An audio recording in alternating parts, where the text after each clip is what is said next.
शिवाय। गुरुजी सदा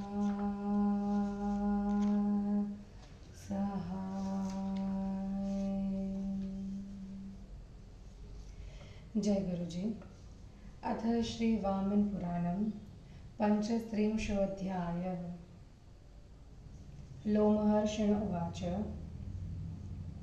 ततो रामहृदं गच्छेत् तीर्थसेवी द्विजोत्तमः, यत्र रामेण विप्रेण तरसा दीप्ततेजसा, क्षत्रमुत्साब्धवीरेण हृदः पञ्चनिवेशितः, पूरयित्वा नरव्याघ्र रुधिरेणेति न श्रुतं, पीतरस्तर्पितास्तेन तथैव प्रपीतामहः। ततस्ते पीतरा प्रीता राममुर्जुद्विजोत्तमः। राम राम महाबाहो प्रीतः स्मस्तव भार्गव, अनया पितृभक्त्या च विक्रमेण च ते विभो, वरं विष्णु वृणीष्व भद्रं ते किमिच्छसि महायशः। एवमुक्तस्तु पितृभिः रामप्रभवतां वरः, अब्रवीत प्राञ्जलिर्वाक्यं स पितॄन् गगने स्थितान्। भवन्तो यदि मे प्रीता यदनुग्राह्यता मयि, पितृप्रसादादिच्छेयं तपसाप्यायनं पुनः, यच्च रोषाभिभूतेन क्षत्रमुत्सादितं मया, ततश्च युष्माकं तेजसाह्यहं। हृदाक्षेत्रे तीर्थभूता भवेयुर्भुवि विश्रुताः। एवमुक्तः शुभं वाक्यं रमस्य पितरस्तदा, प्रत्युचु परमप्रीता रामं हर्षपुरस्कृतः। तपस्ते वर्धतां पुत्र पितृभक्त्या विशेषतः, यच्च रोषाभिभूतेन क्षत्रमुत्सादितं त्वया, ततश्वपापमुक्तस्त्वं पातितास्ते स्वकर्मभिः। हृदाश्व तव तीर्थत्वं गमिष्यन्ति न संशयः, हृदेष्वेतेषु ये स्नात्वा स्वान् पितॄंस्तर्पयन्ति च, तेभ्यो दास्यन्ति पितरो यथा भिलषितं वरम्, ईप्सितान् मानसान् कामान् स्वर्गवासं च शाश्वतम्। एवं दत्त्वा वरान् विप्रा रामस्य पितरस्तदा, आमन्त्र्य भार्गवं प्रीतास्तत्रैवान्तर्हितास्तदा। एवं रामहृदः पुण्य भार्गवस्य महात्मनः, स्नात्वा हृदेषु रामस्य ब्रह्मचारी शुचिव्रतः, राममभ्यर्च्य श्रद्धावान् विन्देदः बहु सुवर्णकम्। वंशमूलं समासाद तीर्थसेवी सुसंयतः, स्ववंशसिद्धये विप्रः स्नात्वा वै वंशमूलत्के, कायशोधनमासाद तीर्थत्रैलोक्यविश्रुतं, शरीरशुद्धिमाप्नोति स्नातस्तस्मिन् न संशयः। शुद्धदेहश्वतं याति यस्मान् वर्तते पुनः, तावद्भ्रमन्ति तीर्थेषु सिद्धास्तीर्थपरायणः, यावन्न प्राप्नुवन्तिह तीर्थतत्कायशोधनम्। तस्मिंस्तीर्थे च सम्प्लव्य कायं संयतमानसः, परं पदमवाप्नोति यस्मान्नावर्तते पुनः, ततो गच्छेत विप्रेन्दास्तीर्थत्रैलोक्यविश्रुतं।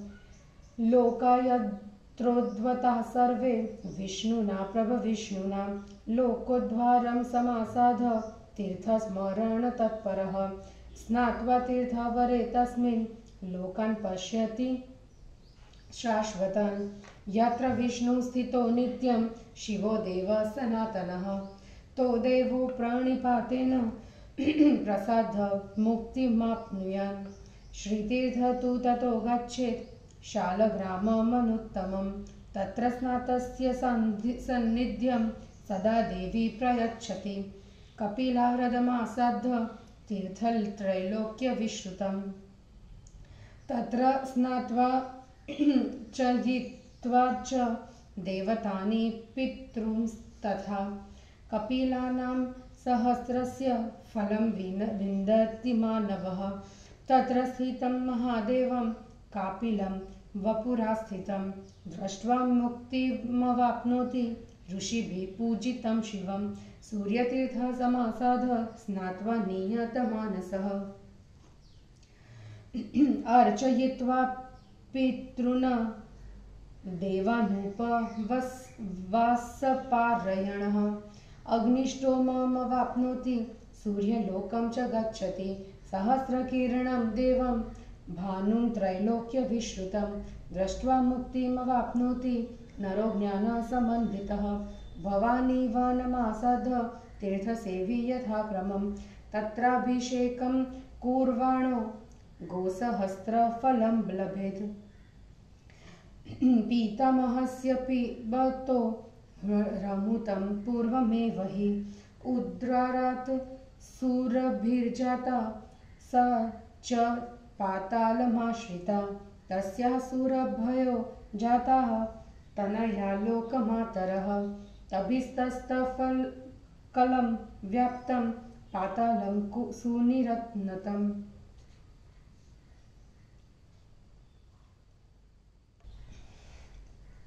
पीतामहस्य यजतो दक्षिणार्थमुपाहृतः आहुता ब्रह्मणा ताश्व विभ्रान्ता विवरेण हि तस्मिन् विवरद्वारे तु स्थितो गणपतिः स्वयं यं दृष्ट्वा सकलान् कामान् प्राप्नोति संयतेन्द्रियः संगिनीं तु समासाद तीर्थमुक्तिसमाश्रयम् देव्यास्तीर्थे नरः स्नात्वा लभते रूपमुत्तमम् अनन्तां श्रियमाप्नोति पुत्रपौत्रसमन्वितः भोगं विपुलान् भुक्त्वा प्राप्नोति परमं पदं ब्रह्मावर्ते नरः स्नात्वा ब्रह्मज्ञानसमन्वितः भवते नात्र सन्देहः प्राणान् मुञ्चति स्वेच्छया ततो गच्छेत विप्रेन्द्र द्वारपालं तुरन्तुकं तस्य तीर्थसरस्वत्यां यक्षेन्द्रस्य महात्मनः तत्र स्नात्वा महाप्राज्ञ उपवासपरायणः यक्षस्य च प्रसादेन लभते कामिकं फलं ततो गच्छेत विप्रेन्द्र ब्रह्मावर्त मुनिस्तुतं ब्रह्मवर्ते नरः स्नात्वा ब्रह्मश्चाप्नोति निश्चितं ततो गच्छेत विप्रेन्द्र सुतीर्थकमनुत्तमं तत्र सन्निहिता नित्यं पितरो देवते सह तत्राभिषेकं कुर्वीत पितृदेवार्चने रतः अश्वमेधमवाप्नोति पितॄन् प्रीणाति शाश्वतान् ततोऽम्बुवनं धर्मज्ञ समासाद्य यथाक्रमं कामेश्वरस्य तीर्थतु स्नात्वा श्रद्धा समन्वितः सर्वव्याधिविनिर्मुक्तो ब्रह्मवाप्तिर्भवेद् ध्रुवम् मातृतीर्थ च तत्रैव यत्र स्नातस्य भक्तितः प्रजा विवर्धते नित्यं नन्तान् चाप्नुयात् श्रीयमं ततः शीतवनं गच्छेन् नियतो नियताशन तीर्थ तत्र महाविप्र महदन्यत्र दुर्लभं पुनादिदर्शनादेव दण्डकं च द्विजोत्तमः केशानभ्युक्ष्य वै तस्मिन् पुतो भवति पापतः तत्र तीर्थवरं चान्यत् स्वानुलोमायनं महत् तत्र विप्रा महाप्राज्ञा विद्वासन् तीर्थतत्परः स्वानुलोमायने तीर्थे विप्राश्रैलोक्यविश्रुते प्राणायामेर्निहरन्ति स्वलोमानि द्विजोत्तमः पुतात्मानश्वते विप्रा प्रयान्ति परमां गतिं दशाश्वमेधिकं चैव तत्र तीर्थस्तु विश्रुतं तत्र स्नात्वा भक्तियुक्तस्तदेव लभते फलं ततो गच्छेत श्रद्धावान् मानुषं लोकविश्रुतं दर्शनात् तस्य तीर्थस्य मुक्तो भवति किल्बिषे पुरा कृष्णमृगास्तत्र व्याधेन शरपीडिताः विगाह्यस्तस्मिन् सरसि मानुषत्वमुपागताः ततो व्याधाश्वते सर्वे तान् पृच्छन् द्विजोत्तमान् मृगा अनेन वे याता अस्माभिः शरपीडिताः निमग्नास्ते सरः प्राप्य ते याता द्विजोत्तमः ते ब्रुवस्त्र वै पृष्ठा वयं ते च द्विजोत्तमाः अस्य तीर्थस्य महात्म्यान्मानुषत्वमुपागतः तस्माद्यूयं श्रद्धानां स्नात्वा तीर्थे विमत्सरा सर्वपापविनिर्मुक्ता भविष्यथ न संशयः ततः स्नाताश्वते सर्वे शुद्धदेहादिवं गताः एतत् तीर्थस्य महात्म्यं मानुषस्य द्विजोत्तमः ये शृण्वन्ति श्रद्धानस्तेऽपि यान्ति परां गतिम्। हिंदी अनुवाद। कुरुक्षेत्र के तीर्थों के महात्म्य एवं क्रम का वर्णन। लोमहर्षण ने कहा, इसके बाद तीर्थ का सेवन करने वाले उत्तम द्विज को राजकुंड नामक स्थान में जाना चाहिए, जहां उद्देश्य तेजस्वी विप्रवीर राम मतलब परशुराम ने बलपूर्वक क्षत्रियों का संहार कर 5 कुंडों को स्थापित किया था। पुरुष सिंह, हम लोगों ने ऐसा सुना है कि परशुराम ने उन कुंडों को रक्त से भरकर उससे अपने पितरों एवं प्रपितामहों का तर्पण किया था। द्विजोत्तमों, उसके बाद उन प्रसन्न पितरों ने परशुराम से कहा था कि महाबाहु भार्गव राम परशुराम विभो, तुम्हारे इस पितृभक्ति और पराक्रम से हम सब तुम्हारे ऊपर प्रसन्न है। महायशस्वी, तुम्हारा कल्याण हो, तुम वर मांगो, क्या चाहते हो। पितरों के इस प्रकार कहने पर प्रभावशालियों में श्रेष्ठ राम ने आकाश में स्थित पितरों से हाथ जोड़कर कहा, यदि आप लोग मेरे ऊपर प्रसन्न हैं तथा मुझ पर आप सबकी दया है, तो आप पितरों के प्रसाद से मैं पुनः तप से पूर्ण हो जाऊं। रोष से अभिभूत होकर मैंने जो क्षत्रियों का विनाश किया है, आपके तेज द्वारा मैं उस पाप के मुक्त हो जाऊं एवं ये कुंड संसार में विख्यात तीर्थ स्वरूप हो जाए। परशुराम के इस प्रकार के मंगलमय वचन कहने पर उनके परम प्रसन्न पितरों ने हर्षपूर्वक उनसे कहा, पुत्र, पितृभक्ति से तुम्हारा तप विशेष रूप से बढ़े। क्रोध से अभिभूत होने के कारण तुमने क्षत्रियों का जो विनाश किया है, उस पाप से तुम मुक्त हो, क्योंकि ये क्षत्रिय अपने कर्म से ही मारे गए हैं। तुम्हारे ये कुंड निसंदेह तीर्थ के गुणों को प्राप्त करेंगे।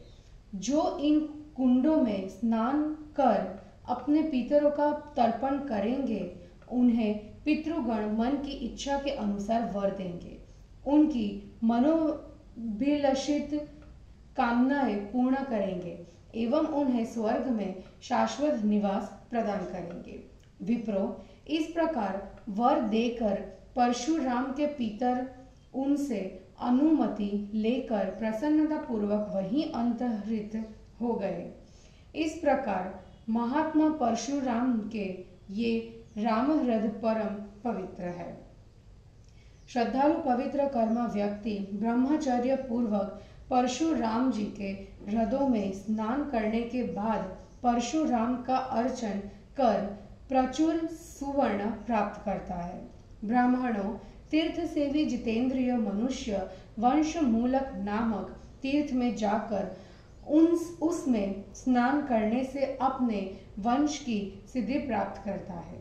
तीनों लोकों में विख्यात काय शोधन नामक तीर्थ में जाकर उसमें स्नान करने से मनुष्य को निसंदेह शरीर की शुद्धि प्राप्त होती है और वह शुद्ध देही मनुष्य उस स्थान को जाता है जहाँ से वह पुनः नहीं लौटता।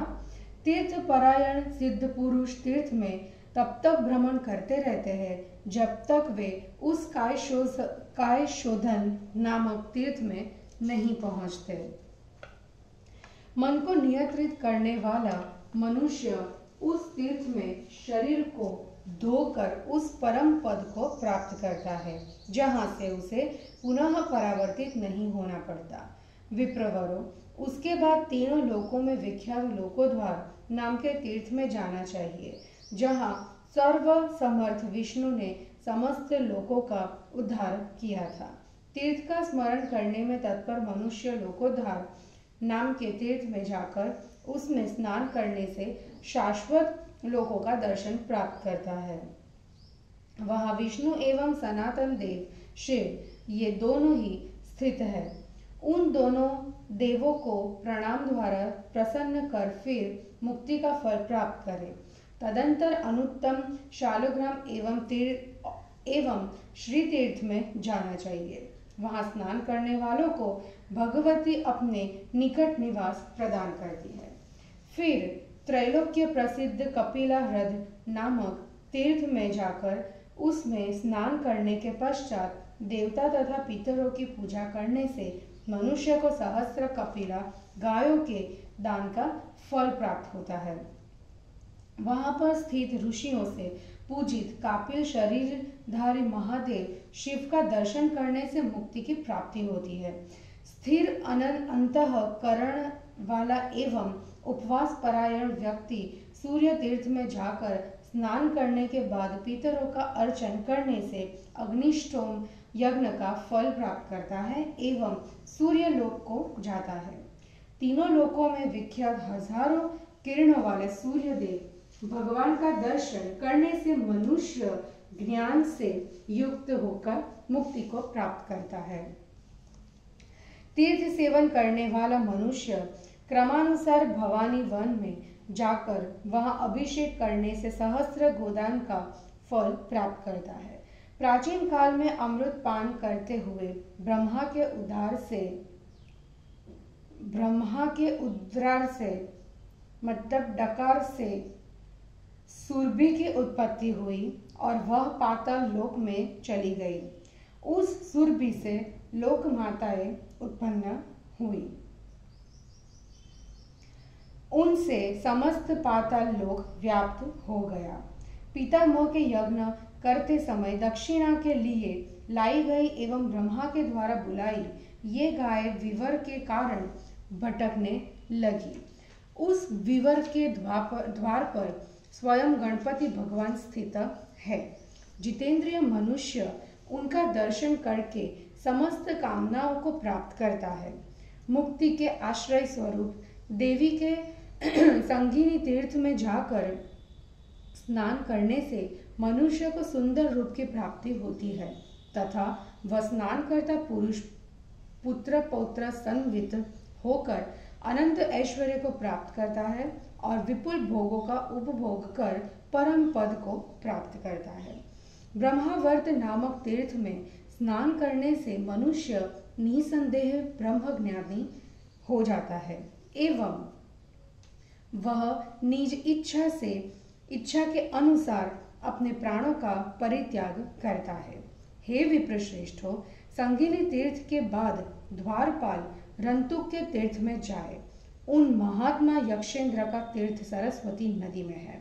वहां स्नान करके उपवास व्रत में निरत परम ज्ञानी व्यक्ति यक्ष के प्रसाद से इच्छित फल प्राप्त करते हैं। हे विप्रवरों, फिर मुनियों द्वारा प्रशंसा प्राप्त ब्रह्मावर्त तीर्थ में जाना चाहिए। ब्रह्मावर्त में स्नान करने से मनुष्य निश्चय ही ब्रह्म को प्राप्त करता है। हे विप्रश्रेष्ठो, उसके बाद श्रेष्ठ सुतीर्थक नाम के स्थान पर जाना चाहिए। उस स्थान में देवताओं के साथ पितृगण नित्य स्थित रहते हैं। पितरों एवं देवों की अर्चना में लगा रहने वाला व्यक्ति वहां स्नान कर अश्वमेध यज्ञ का फल प्राप्त करता है तथा शाश्वत पितरों को प्रसन्न करता है। धर्मज्ञ उसके बाद क्रमानुसार कामेश्वर तीर्थ के अम्बुवन में जाकर श्रद्धापूर्वक स्नान करने से मनुष्य सभी व्याधियों से छूटकर निश्चय ही ब्रह्म की प्राप्ति करता है। उसी स्थान में स्थित मातृ तीर्थ में भक्ति पूर्वक स्नान करने से मनुष्य की प्रजा मतलब संतति की नित्य वृद्धि होती है तथा उसे अनंत लक्ष्मी की प्राप्ति होती है। उसके बाद नियत आहार करने वाला एवं जितेंद्रिय व्यक्ति शीतवन नामक तीर्थ में जाए। हे महाविप्रो, वहां दंडक नामक एक महान तीर्थ है, वह अत्यंत दुर्लभ है। द्विजोत्तमो, वह दंडक नामक महान तीर्थ दर्शन मात्र से मनुष्य को पवित्र कर देता है। उस तीर्थ में केशों का मुंडन कराने से मनुष्य अपने पापों से मुक्त हो जाता है। वहां स्वानुलोमाय नाम का एक दूसरा महान तीर्थ है। हे द्विजनों, वहां तीर्थ सेवन करने में तत्पर परम ज्ञानी विद्वान लोग रहते हैं। त्रिलोक विख्यात उस तीर्थ में वे प्राणायामों के द्वारा अपने लोमों का परित्याग करते हैं और वे पवित्रात्मा विप्रगण परम गति को प्राप्त करते हैं। वहीं पर परम प्रसिद्ध दशाश्वमेधिक तीर्थ है। भक्ति पूर्वक उसमें स्नान करने से पूर्वोत्तर फल की ही प्राप्ति होती है। फिर श्रद्धालु मनुष्य को लोक प्रसिद्ध मनुष्य तीर्थ में जाना चाहिए, मानुष तीर्थ में जाना चाहिए। उस तीर्थ का दर्शन करने से ही पापों से मुक्त हो जाती है। पूर्व काल में व्याध द्वारा बाण से विद्ध कृष्ण मृग मतलब काला हिरण उस सरोवर में स्नान कर मनुष्यत्व को प्राप्त हुए थे। उसके बाद उस सभी व्याधों ने उन श्रेष्ठ ब्राह्मणों से पूछा, द्विजोत्तमों, हम लोगों द्वारा बाण से पीड़ित मृग इस मार्ग से जाते हुए सरोवरों में निमग्न होकर कहाँ चले गए? उनके पूछने पर उन्होंने उत्तर दिया, हम द्विजोत्तम वे कृष्ण मृग ही थे। इस तीर्थ के महात्म्य से हम सब मनुष्य बन गए हैं। अतएव मत्सर से रहित होकर श्रद्धापूर्वक इस तीर्थ में स्नान करने से तुम लोग निसंदेह समस्त पापों से विनिर्मुक्त हो जाओगे। फिर स्नान करने से शुद्ध देह होकर वे सभी स्वर्ग चले गए। द्विजोत्तमों, जो श्रद्धापूर्वक मानुष तीर्थ के इस महात्म्य को सुनते हैं वे भी परम गति को प्राप्त करते हैं। इस प्रकार श्री वामन पुराण में 35वां अध्याय समाप्त हुआ। जय गुरु जी।